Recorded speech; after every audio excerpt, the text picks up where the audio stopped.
Hi there, it's Sam from poodles.co.uk. Thank you very much for joining me today. Today's project is this one, which is a beautiful bag that is very floral. I love the Festive birthday paper, and this paper, this particular pattern is really quite retro. I'm going to say it's because it's the orange and the yellow and the pink flowers, but also probably the shape of the flowers. But I love it, and I have found it so much fun. So this is my girly gift packaging, and I'm now going to make a boy version or maybe a child birthday version, because this is the paper I'm going to use to make the bag. But actually I'm going to do my stamping first, because I've got big shot work going on over here, because I've created a little tag and I slipped this when I was moving it around just now, and it actually is meant to sit underneath the bow, but I had a bit of a fiddly issue. But anyway, I want to make this first because I can get my big shot stuff done and out of the way. So let me move that out. Tempting Turquoise Melon Mambo and a little block, and my stamp set is called Circle of Spring. I love it. This is one of those really great stamp sets that's perfect for little tags and things. So I'm taking the For You and the flower. So there's the For You. And some Tempting Turquoise. Now, I haven't seen Tempting Turquoise in a DSP for a while. I don't know that I've ever seen it, to be honest, but it's nice to have it. We like it. Okay, I've got my Stampin' Mist off to one side, so I'm going to, if I can find, well, I've got my Stampin' Scrub. I don't know where the Stampin' Mist is. There it is. So I want to clean this up because I actually need to use this block for the little flower. And you know me, don't put it down, put it away. I'm so lazy, I can't be bothered to pick things up twice, so I don't just dump them, I just put them away. So that's all we're doing with the Tempting Turquoise, a colour I haven't used for ages. I've just stamped myself with it, and I only use it for one little thing. What I'm going to do now is I'm going to go really close around the word, because I want this sort of floral border, although actually, to be honest, that's probably not going to make sense now with maracas and pinatas, but we'll go with it. I'm showing you the method. Okay, put that away, get that off my desk, and then the framelets I'm using are the tags and labels. Now, I love these, and they nest so perfectly. There is such a tight finish around them that they actually can't even sit together. So it's these two that I'm using. It's the smallest in each of those two sections, but they won't sit inside here nesting, because there is such a nice narrow gap, as you can see, and you'll see it better when I big shot them out. So grab the big shot. Now, I did a video a couple of weeks back, and quite a few people said you need to use 2 cutting plates, which is fair, absolutely you do. I was using 2 cutting plates, I just hadn't made it clear, and when I'm working on my own, when I'm not filming, I just slip off the top one, and that's what I did without thinking, so nobody could see that actually there was a bottom one on. So I just want to be clear that yes, you should always use 2 cutting plates. So what I've got here is the brand new multi-purpose, or the brand new platform we've got, and it comes like this. So you've got the die adapter, but I don't know if you can see, there you go, you see that mark and that mark? That runs all the way, and it's ever so slightly thicker in that section there, which forces this to be thicker, which means that you don't have to go backwards and forwards like I do, although I had no objection to doing that. So cutting plate number 1 going down, and then my framelit is going over the words and catching in a bit of the flowers, and then the next size up going on that piece of Melon Mambo, and I'm going to run it through and then bring it back.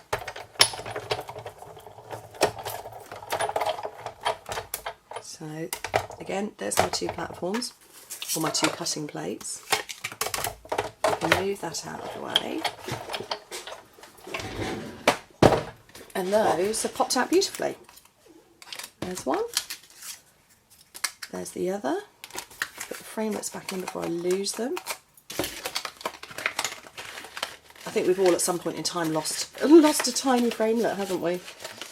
Put it down, put it down, put it away, you see? Okay, so let's just layer these up and put them to one side, and then I can build this bag for you. There we go, job done. Okay, so my piece of paper is 8.5 by 12 inches, which is 21.5 by 30 centimetres. came about because I had a quirky project I was working on. And I had this piece of this beautiful, glorious floral paper, and I didn't want to waste it. Or not that it was at that size, but I wanted to really show it off. Now, if you're working with a pattern that has a direction, work on that, cut on your shortest side. So as you can see, my shortest side is that way because the bag's going to roll up like that. It's going to go backwards and forwards and fold over. That's what you do. It doesn't matter if you've got, you know, a random pattern like that, but that's what you need to do. Okay. On the long side, we're going to score it at 5 inches and 7 inches, which is 12.5 and 17.5 centimetres.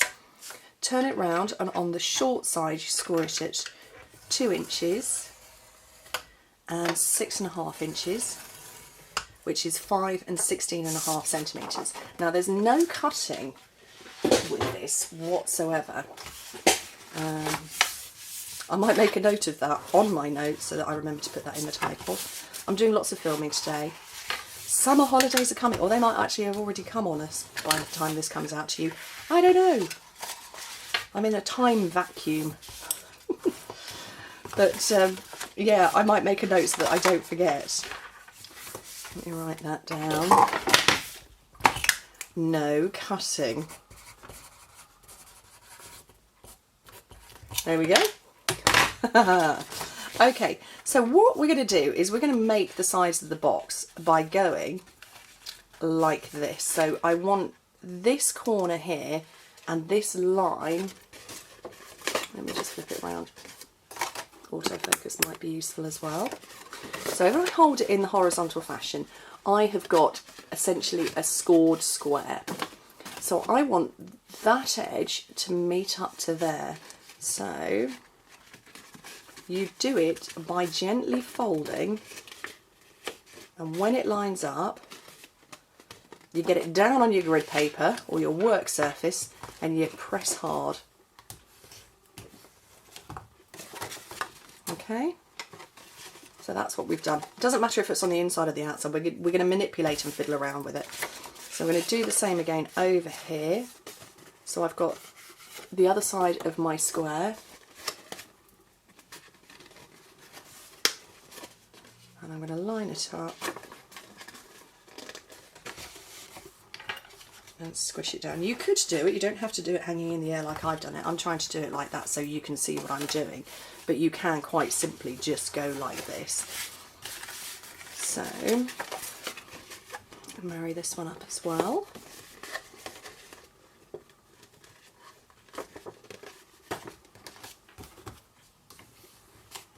And the last one.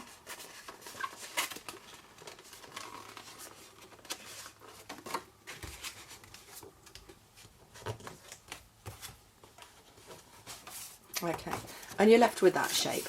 So that's not going to close anything up. All we're going to do right now is we're going to twist it so that the box opens up like that. So I'm going to fold these, and so it will open like that. Okay, but we've got to stick these bits down because that's what it's going to do. So grab your adhesive and run it all over these sections. Go for a strong adhesive. Snail will work.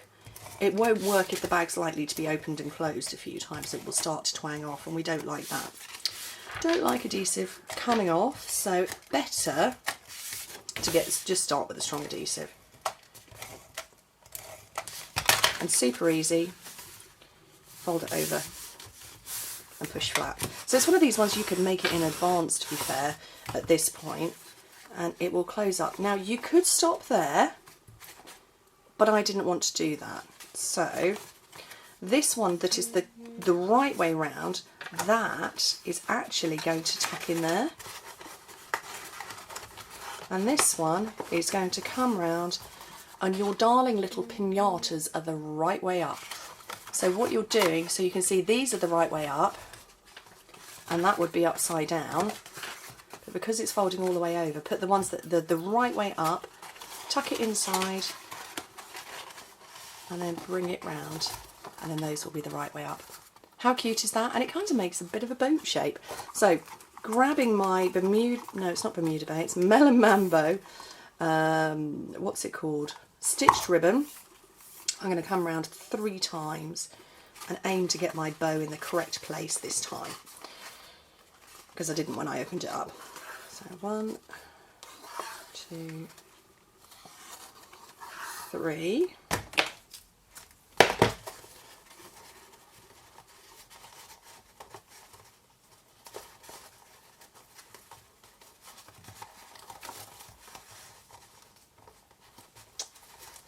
Tell I'm concentrating, not talking. I'm getting there with bows. It kind of depends on the fabric of the ribbon really as to how well or not I managed to do it. And actually that was pretty good. I'm just going to trim it very slightly. Oh, can't even cut the ribbon. And then bring in my little stamped and big shotted image. Dimensional on the back. And that is a cute project, great for birthday parties. These would be great with little mini treats in, maybe birthday gifts. Thank you, you know, like, what do you call them? Party bags with little treats into, you know, to say thank you to all of the guests who came. But really cute, and I really like it, and I love how it looks. Anyway, thank you ever so much for joining me, and I hope to speak to you soon.